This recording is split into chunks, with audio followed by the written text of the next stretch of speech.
Impact Worldwide. This is Kevin Johnson. I wanted to bring something to you. And if you're interested in growing your organization, bringing people onto EXP as part of your organization, I wanted to share a couple things that came to light here recently, or it's not that it really came to light. It was actually more the fact that we were just reminded of it. And I know of 3 instances recently where people have brought their team or brought their brokerage over to EXP, and they made the one dreaded statement, "Oh, I've already heard about EXP."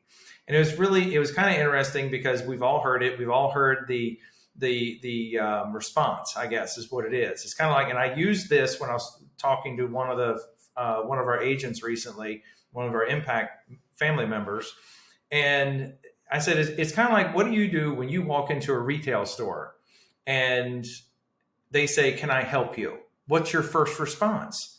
You say, "Oh, I'm just looking." And it's kind of like your natural protective response, just to shut them down, because you really don't want to be sold, if you will.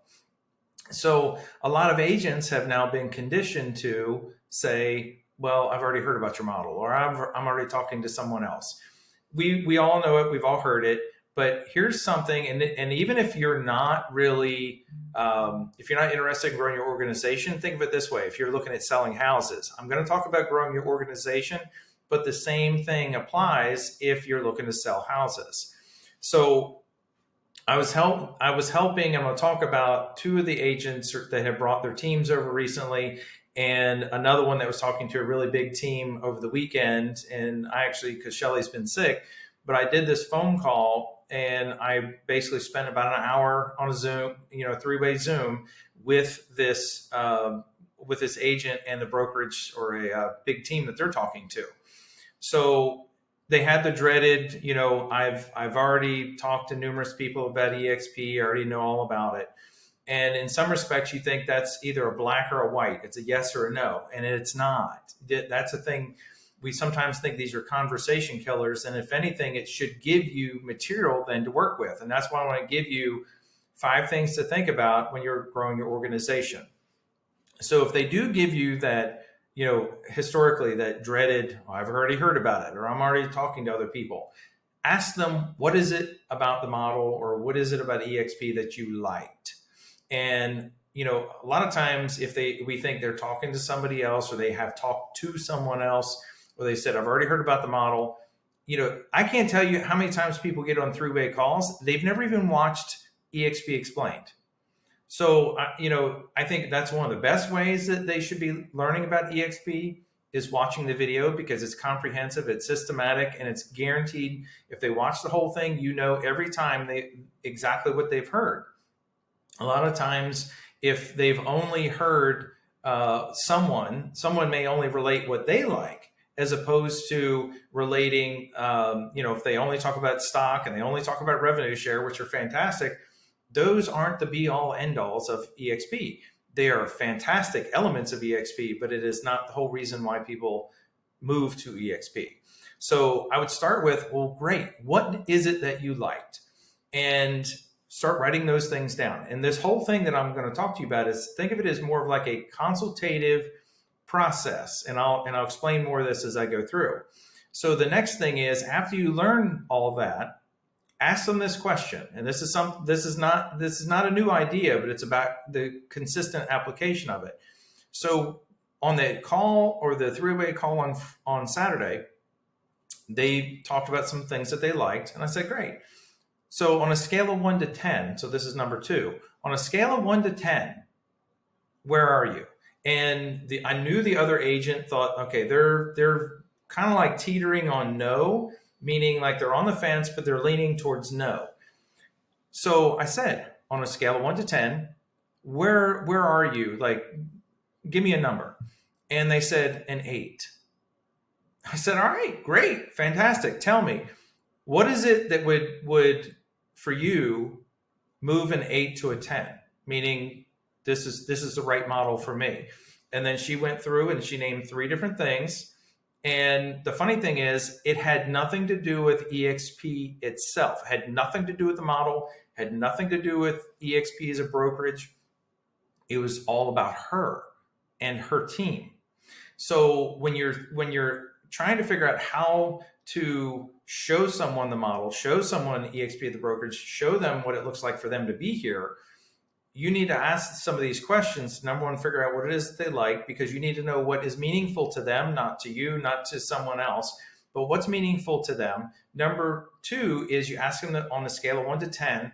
So we figure out how close are they? Because if we're only listening for yes or no, it's a 1 or a 10. But if I know they're a 2, we got a long way to go. If it's an 8, that means I've only got a little gap to bridge here. So the third thing is that we need to know whether they see how being here is going to benefit them. And a lot of times, again, they may not see how it benefits them. It may have been presented to them in the past. Don't think of it as, whoever, they could have talked to 5 other people before. But if all those folks talked about was revenue share or stock or something else that isn't meaningful to this team or brokerage or agent, then it didn't matter to them. They didn't see how it benefited them. So, and I'm going to tell you a little story with this one to kind of bring it all together. But this agent that I talked to on Saturday, not one person to date had shown her how this model is going to benefit her long term. So that comes down to the fourth thing, which is think of it like a business plan. Instead of saying, here's our menu and I recommend this, meaning like if you work at a restaurant and you just put the menu down and say, here's the special. Instead, you say, what do you feel like today? What do you feel like eating today? And you use it as more of a fact-finding process. And then we create a business plan in a sense. And I don't mean like it's something you have to go to the SBA with, not an official business plan like that, but draw a picture.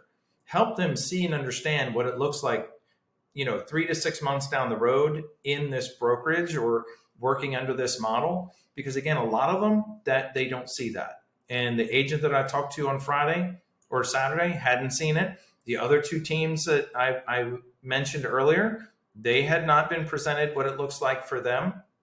They just, in a sense, had people talk at them. And you have to know that not every conversation is going to be a quality conversation, or they weren't even ready. They weren't listening. They went to lunch with someone, but maybe they weren't in a place where they're ready to listen. So now that they are, let's make sure they see how it benefits them. And in a sense, what does the business plan look like for you working in this brokerage? And then the fifth thing is helping them bridge the gap, because they may love the idea of what it looks like 6 months from now. They just don't know how to get there. They don't have a plan for the onboarding process. They don't have a plan to tell their team.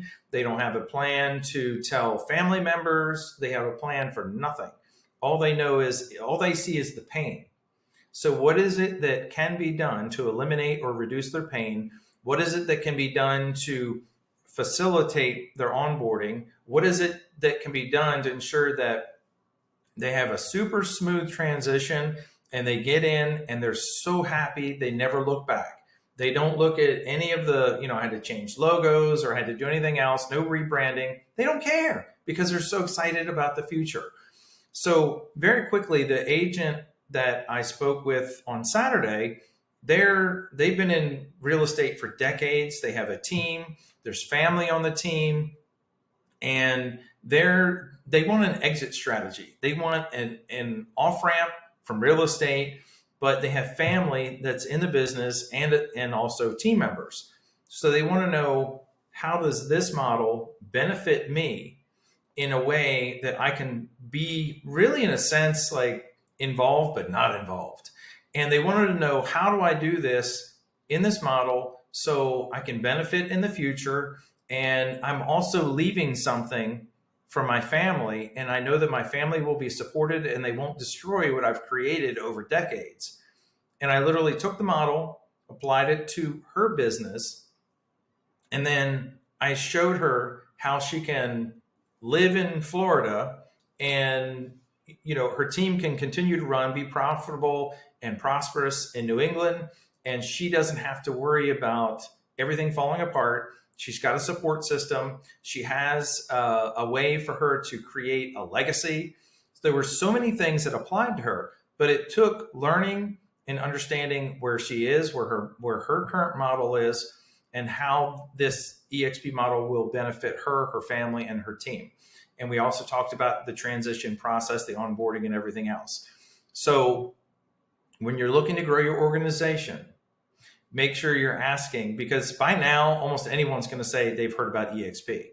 The question is whether they've heard the right message. Have they heard it from someone who's showing them how the model will apply to them? You find out on a scale of 1 to 10 how close they are to a 10, so you can then help them bridge wherever they are to a 10. And then how will it benefit them? Do they know exactly? And then you create in a sense, some kind of business plan. It doesn't need to be on paper, but at least show them you understand where they are and what it would look like when they move. And then lastly, you help them bridge the gap of how you get from where they are right now to in this model. And whether it's I will bring this person on board to tell your team, I will help you strategize your scripting on how to say this. You show them how some of this onboarding process is literally one big nothing burger. So I wanted to share that with you because, again, everybody's been hit with, I've heard about EXP. I know all about EXP. The reality of it is most of them haven't.